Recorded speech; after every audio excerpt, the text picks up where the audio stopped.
Bapa kami di surga, karena kami percaya kepadamu, hati kami begitu tenang bersamamu. Sekarang kami akan membaca dan merenungkan firman Tuhan. Arahkanlah seluruh perhatian kami, sehingga kami dapat mendengar dengan baik, dan kiranya Roh Kudus memampukan kami menjadi pelaku kebenaran. Di dalam nama Tuhan Yesus Kristus, kami berdoa. Amin. Saudara-saudara, salam. Pertama-tama saya bersyukur kepada Tuhan pada hari Minggu ini, minggu kedua di bulan April ini, Tuhan berikan saya kesempatan melalui hambanya, Pendeta Nawi, untuk berbagi firman Tuhan pada hari ini. Saudara-saudara, mari kita membaca firman Tuhan dari Markus pasal 2. Markus pasal 2, mulai dari ayat 23 sampai pasal 3 ayat 6.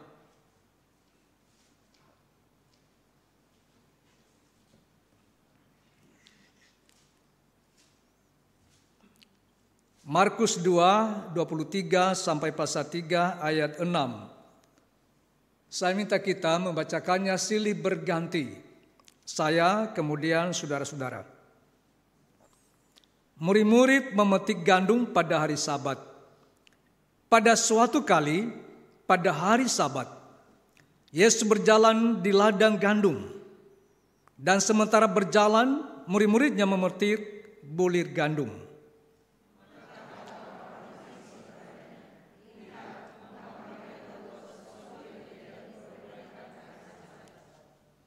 Jawabnya kepada mereka, belum pernahkah kamu baca apa yang dilakukan Daud ketika ia dan mereka yang mengikutinya kekurangan dan kelaparan?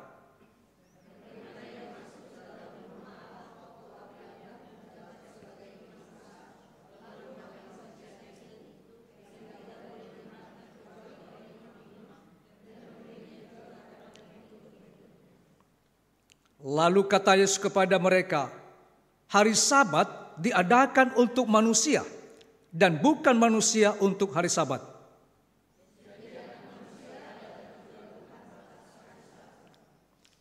Kemudian Yesus masuk lagi ke rumah ibadat. Di situ ada seorang yang mati sebelah tangannya.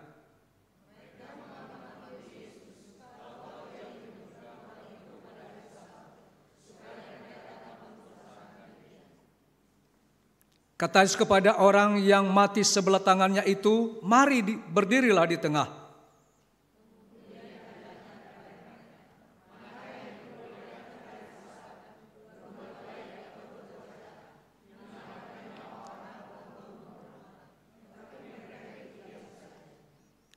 Ia berduka cita karena kedegilan mereka, dan dengan marah ia memandang sekelilingnya kepada mereka. Lalu ia berkata kepada orang itu, ulurkanlah tanganmu. Dan ia mengulurkan tangannya, maka sembuhlah tangannya itu.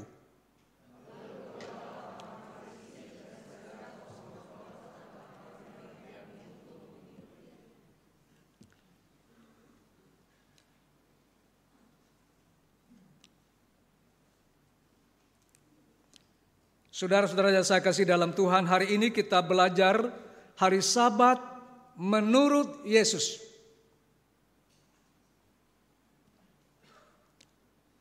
Dari dulu sampai sekarang, termasuk pada zaman Yesus dan di berbagai tempat, di tempat-tempat ibadah. Ada fakta sampai hari ini. Fakta yang pertama, bahwa banyak orang Kristen yang beribadah dan mendengarkan firman Tuhan dengan tulus, dengan sungguh-sungguh. Ini fakta. Termasuk di gereja-gereja. Mungkin juga termasuk di gereja kita hari ini. Banyak orang Kristen datang ke gereja, beribadah, mendengarkan firman Tuhan, mendengarkan khotbah dengan sungguh-sungguh. Ini fakta yang pertama. Fakta yang kedua, sebaliknya tidak sedikit orang Kristen yang datang ke gereja beribadah dan mendengarkan firman Tuhan dengan tidak sungguh-sungguh. Mereka beribadah dengan tidak sungguh-sungguh. Mereka mendengarkan firman Tuhan tidak baik. Bukan di situ perhatian. Tapi fakta yang ketiga juga,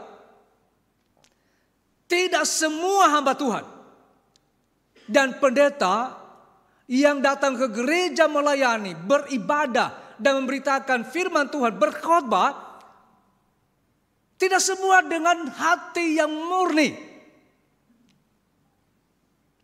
Itu sebabnya di berbagai tempat ada pendeta, ada hamba Tuhan yang diomelin. Kenapa semua ini bisa terjadi? Bisa jadi karena karakter manusia. Bisa jadi karena motivasi manusia datang ke gereja. Bisa jadi karena kepentingan pribadi.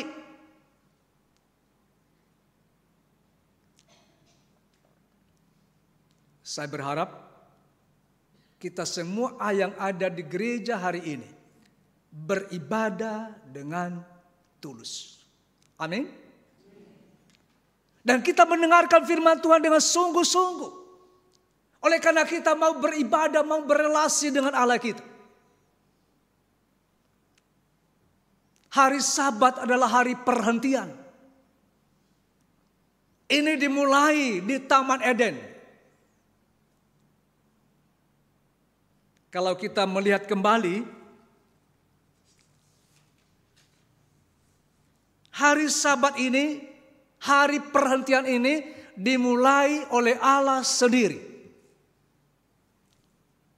Di Kejadian pasal 2 ayat 2 dan 3 dikatakan di sana,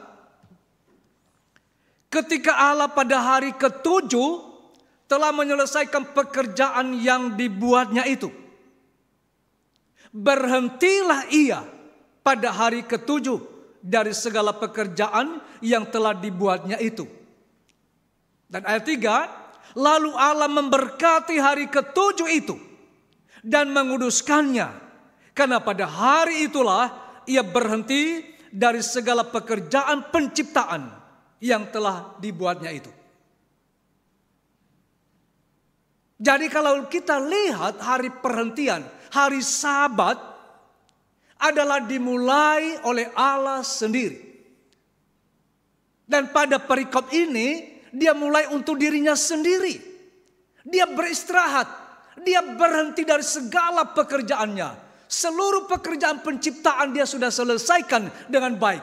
Sehingga dia berhenti, dia puas. Dia begitu bahagia melihat segala ciptaannya amat baik. Di akhir pasal 1, ia melihat seluruh ciptaannya amat baik. Maka pada hari ke-7, Allah dengan sengaja ia beristirahat penuh. Ada 2 kalimat yang penting di sana.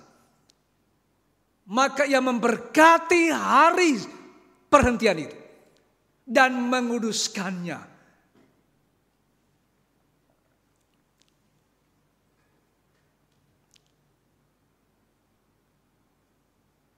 Kemudian, ingat dan kuduskanlah hari Sabat. Ini adalah perintah.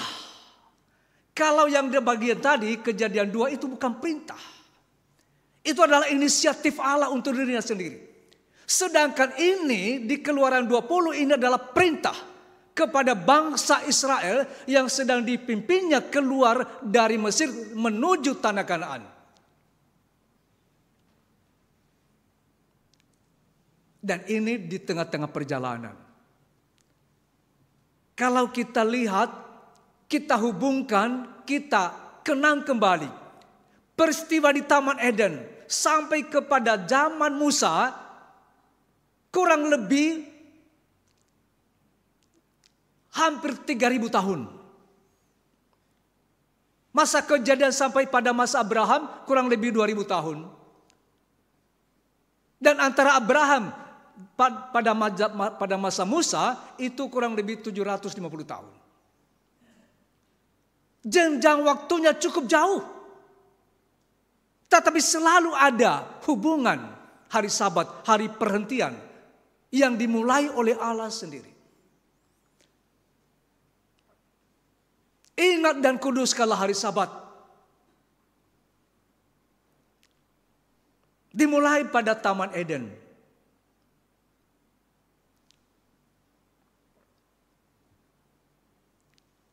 Hari pertama, kedua, sampai ketujuh.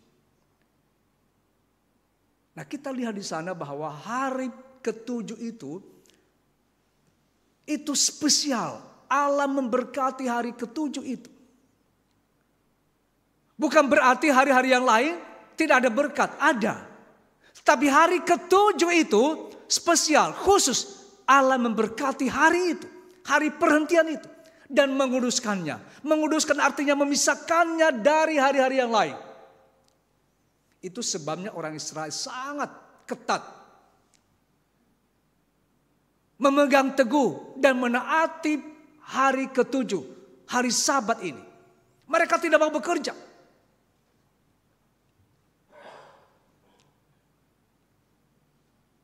Dan mereka bekerja pada hari yang lain. Mereka pada hari ketujuh, hari Sabat itu mereka datang ke rumah Allah. Mereka beribadah kepada Allah. Selain mengucap syukur kepada Tuhan. Mendekatkan diri kepada Tuhan. Tetapi juga karena Allah memberkati hari ketujuh itu berarti mereka datang ke hadirat Allah untuk menerima berkat khusus dari Allah. Kemudian di akhir hidup Musa dalam perjalanan menuju tanah Kanaan, Musa ulang lagi mengingatkan umat Israel supaya mereka tidak lupa hukum keempat itu. Ingatlah dan kuduskanlah hari Sabat. Dia ulang ini, menunjukkan ini betapa penting dalam kehidupan umat Allah dalam perjalanan hidup mereka selanjutnya. Nah, Bapak, Ibu, dan saudara-saudara sekalian, hari Sabat menurut Yesus, kita akan bicara dalam dua hal. Pertama, dalam hubungan antara orang Farisi dengan Yesus, atau orang Israel dengan Yesus. Dan kedua, hari Sabat dalam hubungan antara kita dengan Tuhan kita, dengan Yesus Kristus. Kalau Yesus Kristus sendiri, itu dia tetap berkomitmen dan konsisten berdasarkan ketetapan Allah sendiri. Dan dia melaksanakan hal-hal yang mulia. Kalau orang Farisi yang sebagai pengajar-pengajar Israel itu, mereka menekankan dan berpegang teguh kepada hukum keempat ini. Tidak boleh ini, tidak boleh ini, tidak boleh ini. Tetapi mereka kurang memahami apa isi kehendak Allah. Apa yang Tuhan mau pada hari Sabat itu. Mereka hanya melaksanakan secara harafiah sesuai dengan apa yang tertulis. Nah, kita coba lihat pada perikop yang kita pelajari hari ini.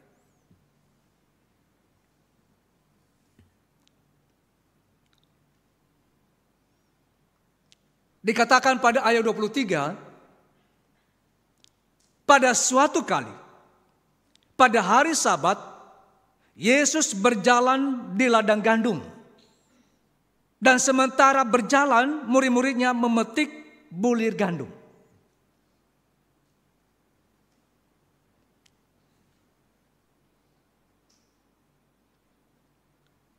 Ayat 24, kata orang-orang Farisi kepadanya, lihat, mengapa mereka berbuat sesuatu yang tidak diperbolehkan pada hari Sabat? Benarkah murid-murid melanggar hari Sabat? Orang-orang Farisi pasti mereka tahu itu. Pasti mereka ingat ini. Itu sebabnya langsung menuduh kepada Yesus. Mengapa engkau biarkan mereka memetik gandum pada hari Sabat? Ini tidak boleh. Ini bersalah, ini berdosa ini. Tapi kita lihat, benar enggak?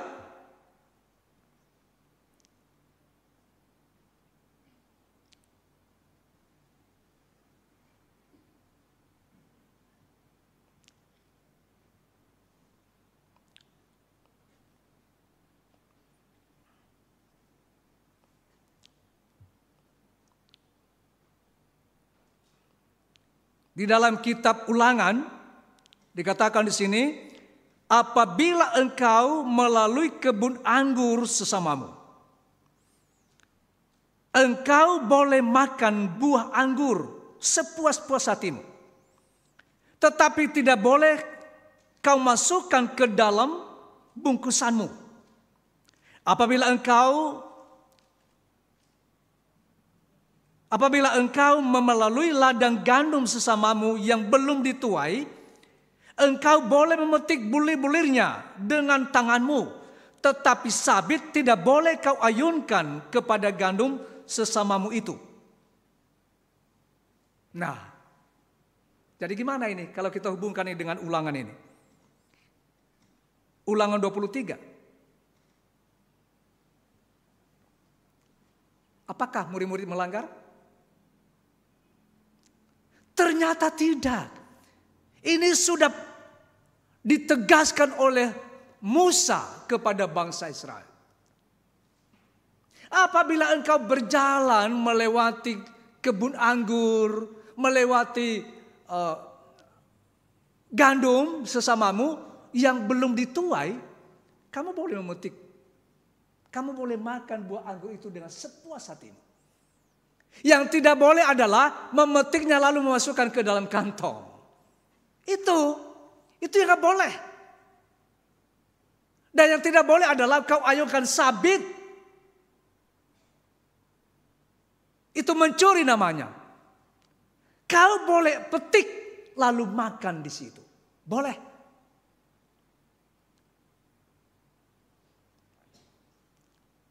Ini orang-orang Farisi menuduh sembarangan. Ngarang kan? Melebih-lebihkan demi kepentingan mereka sendiri. Apakah mereka lupa? Mungkin lupa. Atau juga tidak. Saya yakin mereka tidak lupa. Tetapi hanya mereka membesar-besarkan, mencari-cari supaya Yesus dipersalahkan. Ini salah kaprah. Terjawab sudah kan? Lalu jawab Yesus, ini kasus yang kedua. Belum pernahkah kamu baca apa yang dilakukan Daud ketika ia dan mereka yang mengikutinya kekurangan dan kelaparan? Daud pada waktu itu dalam pelarian bersama pengikutnya singgah ke Bait Allah dan bertemu dengan Imam Ahimelek. Dari mana kamu, Daud? Aku dalam perjalanan, Tuanku menyuruh aku sesuatu dan tidak boleh diketahui oleh orang lain. Adakah sesuatu makanan di sini? Tidak ada sesuatu makanan kecuali roti sajian yang hanya diperuntukkan untuk para imam. Dan menurut hukum tidak boleh dimakan oleh siapapun kecuali imam. Tapi karena Daud menceritakan kepada Imam Ahimelek, akhirnya imam itu memberikan roti sajian itu kepada Daud. Dan Daud memberikan pun kepada pengikut-pengikutnya. Oleh karena dalam perjalanan yang menuntut kekuatan, mereka sedang kekurangan dan kelaparan.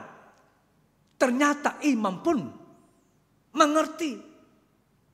Dia memberikan roti sajian itu kepada Daud. Daud pun memberikan kepada pengikutnya. Ini yang Tuhan Yesus tantang mereka. Kamu tidak baca itu. terhadap orang yang sedang dalam perjalanan jauh, terhadap orang yang sedang pergi berperang, boleh. Yesus menjelaskan suatu kasus yang pernah terjadi dan mereka tidak bisa jawab. Bahwa belas kasihan itu yang dipentingkan. Berbuat baik untuk menolong. Memberi makan yang sedang dalam kekurangan oleh dalam perjalanan jauh. Itu boleh. Orang Farisi bagaimana?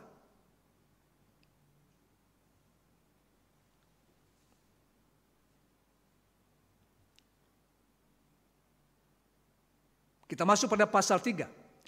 Kemudian Yesus masuk lagi ke rumah ibadat. Di situ ada seorang yang mati sebelah tangan.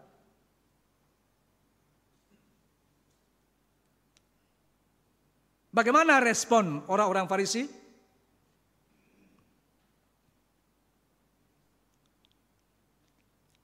Mereka mengamati Yesus. Kalau ia menyembuhkan orang itu pada hari Sabat, supaya mereka dapat mempersalahkan dia. Mereka datang ke bait Allah? Ya. Mereka melihat Yesus? Iya. Tapi apa isi hati mereka? Mereka mengamati. Mereka memperhatikan Yesus gerak-geriknya. Apakah ada sesuatu nanti yang mereka temukan yang dapat mempersalahkan Yesus? Jangan sampai ini terjadi dalam gereja. Kita datang ke gereja hanya untuk memperhatikan orang lain. Hanya untuk membicarakan tentang kekurangan. Hanya untuk mencari kelemahan-kelemahan. Ini orang-orang Farisi. Kalau ada yang dibawa Yesus nanti. Sebagai pegangan mereka untuk mempersalahkan dia.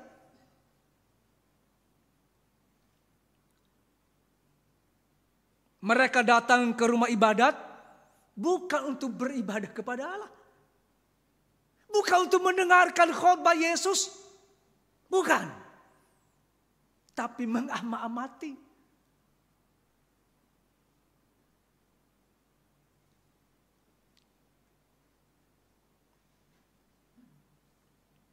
Akhirnya melihat itu.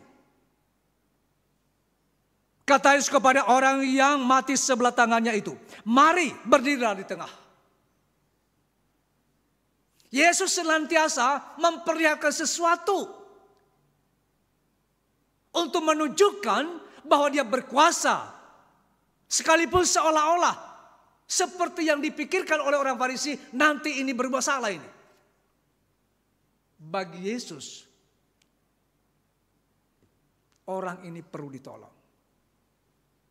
Yang Yesus mau lakukan, yang Yesus mau tunjukkan adalah belas kasihan.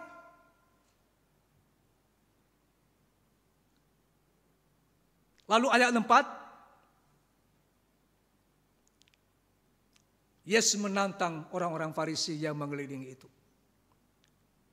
Manakah yang diperbolehkan pada hari Sabat? Berbuat baik atau berbuat jahat? Menyembuhkan orang, menyelamatkan nyawa orang atau membunuh orang?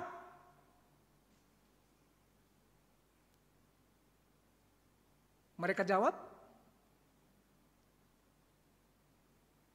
Tetapi mereka itu diam saja. Yesus menantang mereka. Yang diperbolehkan pada hari Sabat. Berbuat baik atau jahat? Menyelamatkan orang atau membunuh orang? Sebenarnya ini suatu pertanyaan yang tidak perlu dijawab. Oleh karena kita semua tahu. Berbuat baik itu daripada berbuat jahat. Lebih benar, lebih baik tetap berbuat baik. Tetapi mereka diam saja. Kenapa mereka diam saja? Karena dalam hati mereka bisa menjawab, tapi tidak melakukan. Mereka tahu, tapi mereka tidak bisa menaati itu. Sekalipun hati mereka tahu.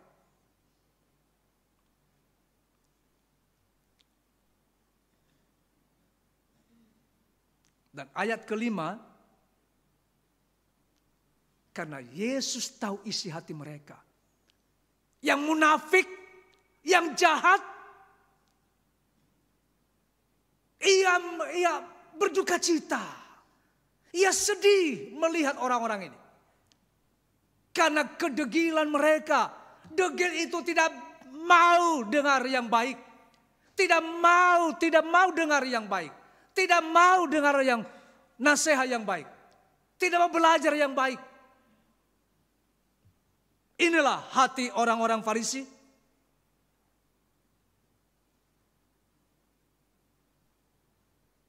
Di tengah-tengah kemarahannya itu, ia berkata kepada orang itu, ulurkanlah tanganmu. Dan ia mengulurkannya, maka sembuhlah tangannya itu. Ini luar biasa. Yesus mempertontonkan di depan mata mereka bahwa menyembuhkan orang sakit itu pada hari Sabat boleh. Ini berkenan kepada Allah. Ini yang Tuhan mau. Belas kasihan. Bukan kebencian. Bukan membiarkan mereka terus di dalam kesakitan.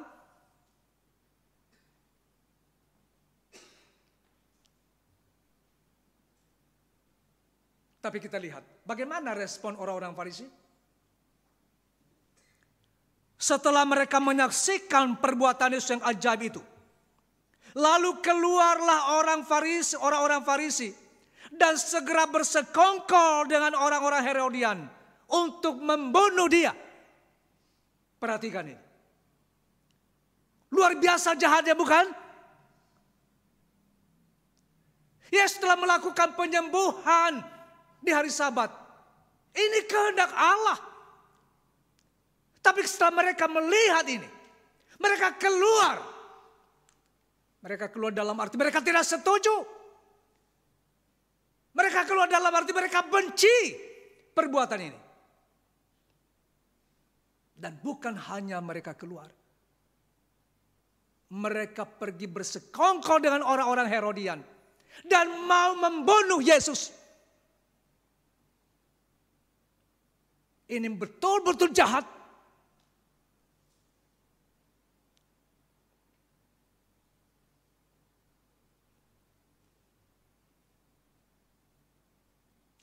Tidak ada belas kasihan. Bukan berbuat baik. Malah membunuh Yesus yang telah memberikan kesembuhan itu. Menolak, menentang karya Allah.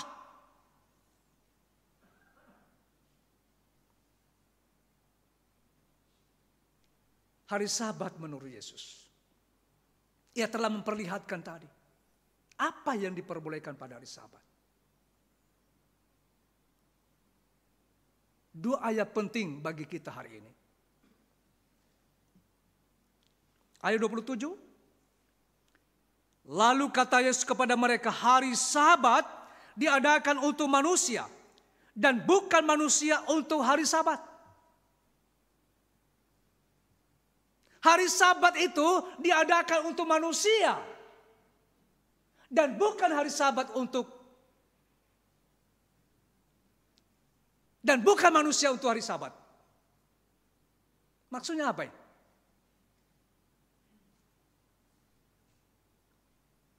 Hari Sabat adalah hari berkat Allah. Hari perhentian. Hari Sabat adalah hari kepentingan manusia. Supaya manusia betul-betul istirahat di hadapan Allah. Allah tahu untuk mencari nafkah. Orang mau bekerja dengan sekuat tenaga. Ada orang kalau bisa satu hari itu 30 jam dipakai semua untuk bekerja. Allah tahu itu. Allah tahu manusia keinginannya untuk bekerja. Kemampuan manusia untuk bekerja. Cita-cita manusia untuk mendapatkan harta kekayaan, harta milik. Dia mau bekerja. Dia mau berkorban untuk meraih itu. Tapi Allah tahu. Maka hari Sabat diadakan bukan untuk manusia.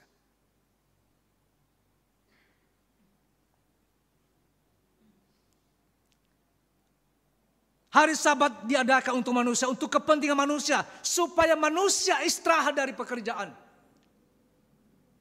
Kalau enggak, manusia bisa mati karena bekerja, tidak istirahat.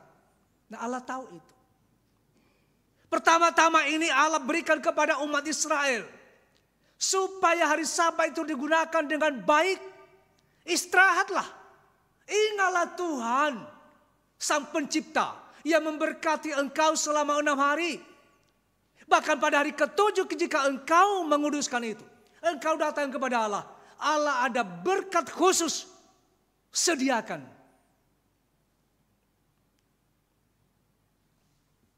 Jadi hari Sabat itu diadakan untuk manusia, supaya manusia rileks, supaya manusia menikmati hadirat Allah, supaya manusia yang percaya kepada Tuhan boleh datang ke kemah, boleh datang ke rumah Tuhan, boleh datang ramai-ramai untuk beribadah kepada Allah, sekaligus membangun relasi dengan sesama orang-orang percaya. Kalau kita nggak pernah ke gereja, bagaimana saya bisa mengenal saudara? Bagaimana kita saling mengasihi? Bagaimana kita saling kenal? Jadi datang ke gereja itu beda dengan kita ibadah secara online di rumah. Beda. Sampai hari ini masih ada juga setelah COVID. Wah sama kok. Malah kita bisa beribadah santai, enak di rumah. Kita bisa mendengarkan khotbah dari mana-mana. Bisa, tapi ini tidak sama. Berbeda. Allah mau umatnya berbakti kepadanya secara utuh, secara bersama-sama. Untuk saling menguatkan, saling mendoakan. Saling kenal satu dengan yang lain. Itulah ibadah, itulah umat.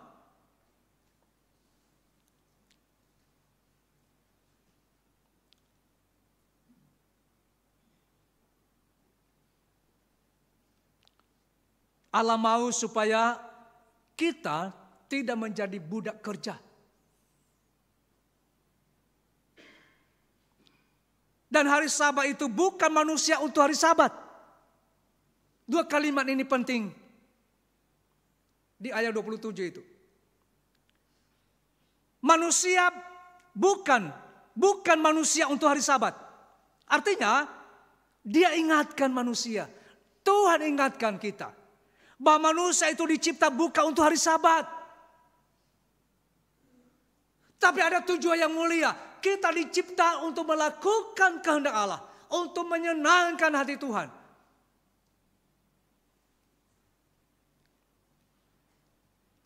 Hari Sabat bukan Tuhan. Hari Sabat tidak menyelamatkan. Hari Sabat itu tidak memberkati. Tetapi Allah yang mencipta. Allah yang sudah memberikan perintah. Dialah yang memberkati hari Sabat itu. Jadi hari Sabat itu bukan berkat, bukan memberkati. Allah yang menciptakan hari Sabat itu. Yang memberkati hari Sabat. Jadi bagi kita umat Allah. Hari Sabat itu adalah sarana Allah untuk menerima pujian, hormat dan syukur dari umatnya. Sarana Allah untuk memberkati umatnya yang beribadah kepadanya. Hari Sabat itu adalah sarana bagi kita untuk datang ke hadirat Allah. Mengucap syukur, merenungkan hidup kita.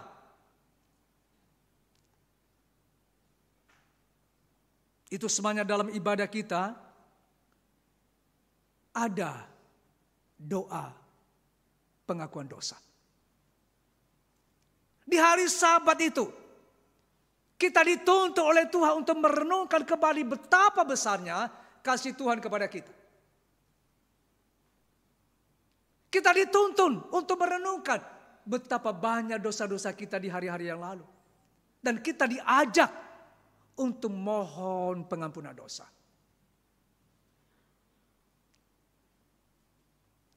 merayakan hari Sabat. Hari Sabat kita sekarang adalah hari Minggu. Karena Tuhan Yesus. Kita menjadi orang Kristen karena Yesus. Kita merayakan hari Sabat, yaitu di hari Minggu. Pertama-tama karena iman kita. Iman kita sesuai dengan firman Tuhan. Bahwa kita diselamatkan karena anugerah. Melalui pengorbanan Yesus dengan kematiannya di kayu salib. Dan di atas kayu salib dia mengatakan sudah selesai. Karya penebusan yang ia lakukan kepada kita sudah selesai di atas kayu salib. Dan keselamatan kita disempurnakan pada hari Paskah. Hari Paskah itu adalah hari kebangkitan Tuhan Yesus Kristus. Hari Minggu. Ini dasar, ini salah satu dasar. Kenapa orang Kristen beribadah, merayakan Paskah, merayakan Sabat pada hari Minggu? Hari kebangkitan Yesus Kristus. Hari kemenangannya. Dan tanpa instruksi, murid-murid berkumpul pada hari Minggu. Di hari Minggu itu Yesus berulang kali menampakkan diri kepada murid-murid. 40 hari setelah Paskah, dia naik ke surga yang kita rayakan nanti pada tanggal 9 Mei. Dan sebelum dia naik ke surga dia berkata, kepada aku telah diberikan segala kuasa di surga dan di bumi. Akulah Tuhan atas surga dan bumi. Ini telah digenapinya pada Paskah. Pada waktu dia naik ke surga. Ia adalah Tuhan atas hari Sabat. Ia adalah Tuhan atas segala hari raya orang Kristen. Dia berkuasa di surga dan di bumi. Itu artinya apa? Dia berkuasa atas kehidupan kita. Atas hari-hari yang kita lalui. Dia berkuasa atas mati kita. Atas segala bangsa-bangsa di dunia ini. Ialah Tuhan atas dunia ini. Termasuk atas hari Sabat. Kemudian saudara, tanggal 19 Mei nanti, kita rayakan hari Pentakosta. Hari turunnya Roh Kudus. Itu terjadi pada hari Minggu. Sehingga dengan demikian, memberikan gambaran penjelasan kepada kita. Kebangkitan Kristus memulai hari Minggu adalah hari raya kita. Kenaikannya ke surga meneguhkan bahwa dia adalah Tuhan atas surga dan bumi. Hari Pentakosta sebagai satu kuasa Allah. Di mana hari Pentakosta itu? Hari turunnya Roh Kudus. Di hari itu Petrus berkhotbah. Dia mengingatkan seluruh umat bahwa Yesus yang kamu telah salibkan itu, dialah Tuhan, dialah juru selamat.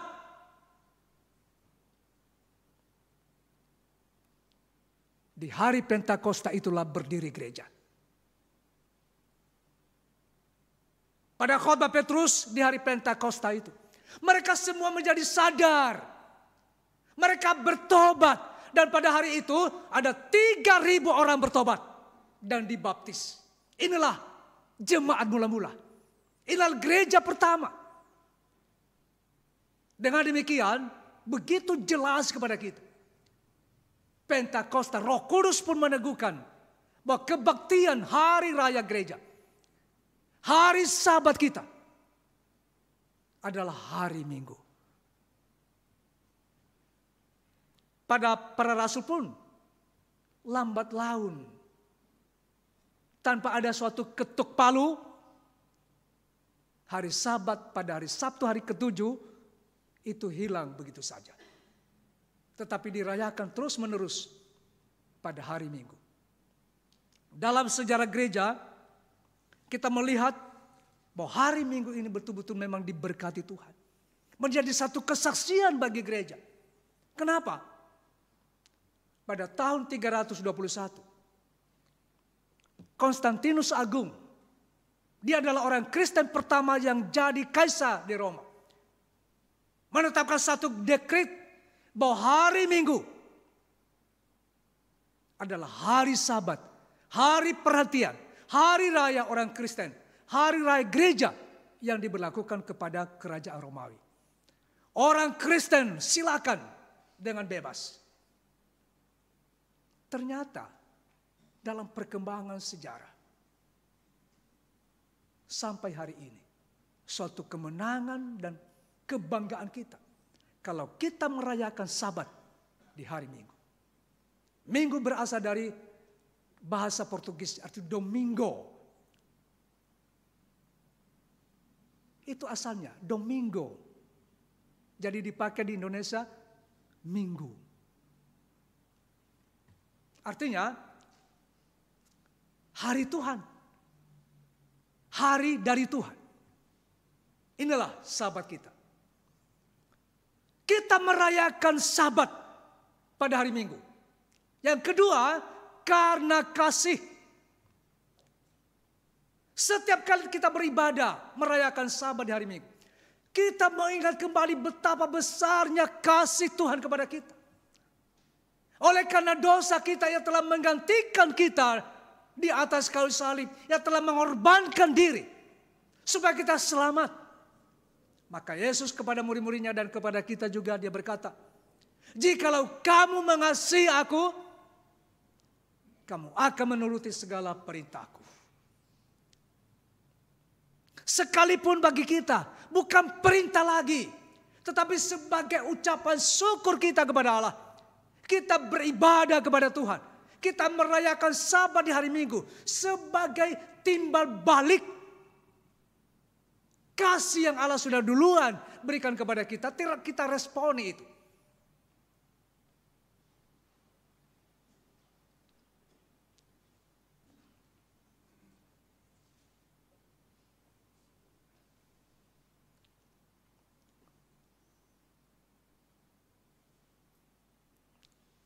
Dan yang ketiga, kita merayakan Sabat di hari Minggu karena pengharapan. Rasul Paulus di dalam Titus pasal 2 ayat 12b dan 13 dikatakan di sini, supaya kita hidup bijaksana, adil dan beribadah di dalam dunia sekarang ini, dengan menantikan penggenapan pengharapan kita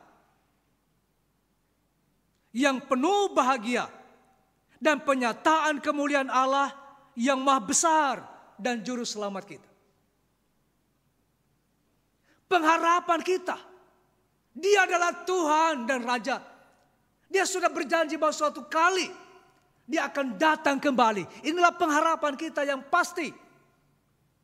Dan selagi kita ada dalam dunia ini, biarlah kita beribadah dengan baik, dengan sungguh-sungguh,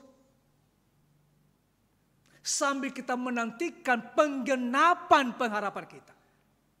Kita menantikan dan akan digenapi ketika dia datang kembali.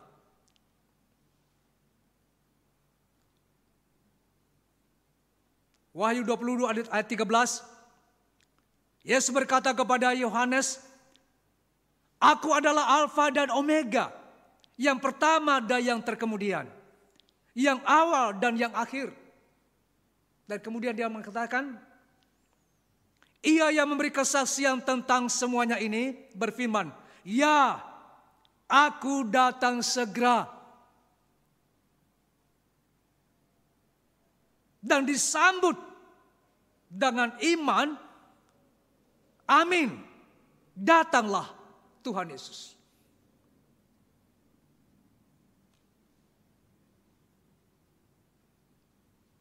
Saudara-saudara, 3 poin ini, bagaimana kita merayakan Sabat di hari Minggu. Oleh karena Tuhan Yesus adalah Tuhan atas hari Sabat, atas hidup kita. Mari kita merayakannya dengan iman. Mari kita merayakannya dengan penuh kasih. Mari kita merayakannya karena pengharapan kita itu pasti. Mari kita melakukannya dengan rasa hormat, penuh dengan sukacita, rasa syukur kepada Allah. Oleh karena ada berkat-berkat yang Allah sediakan kepada kita.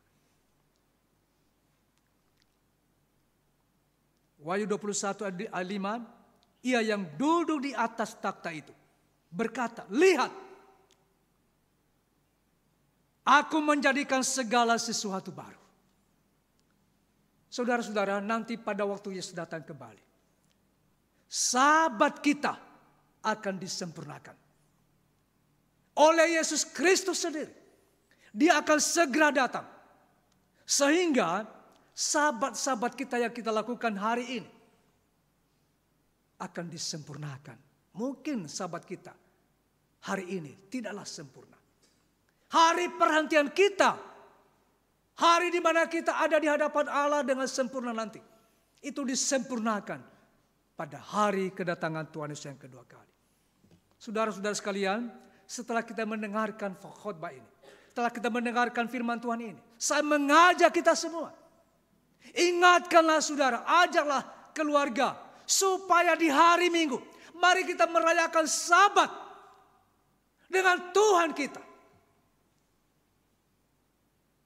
Jika kita berani mengatakan, saya tutup toko, saya tidak akan bekerja pada hari Minggu, sebagai ucapan syukur saya kepada Allah, karena kasih kepada Tuhan, mari kita lakukan dengan penuh sukacita. Di balik itu semua, ingat bahwa di hari Sabat Allah memberkati hari itu. Sengaja Allah menguduskan hari itu untuk berelasi dengan umatnya, untuk memberkati umatnya berkat istimewa, berkat spesial, lebih daripada berkat-berkat yang lain. Kiranya Tuhan memberkati kita. Kiranya Tuhan Roh Kudus meneguhkan firman-Nya di dalam hidup kita masing-masing. Amin. Mari kita berdoa.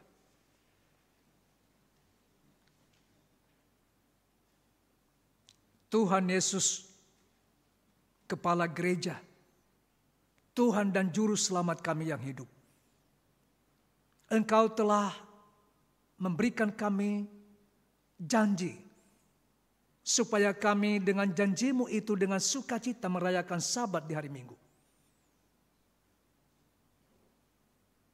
Supaya kami bersukacita menyambut, memuliakan Tuhan, membesarkan Tuhan, menyambut berkat Allah yang Kau sediakan kepada kami. Engkau telah menyelesaikan segala sesuatu bagi kami, untuk kemuliaan-Mu dan untuk kami. Ya Tuhan, berkatilah jemaat-Mu, teguhkan iman, kasih, dan pengharapan mereka kepada-Mu. Terima kasih, di dalam nama Tuhan Yesus kami berdoa. Amin.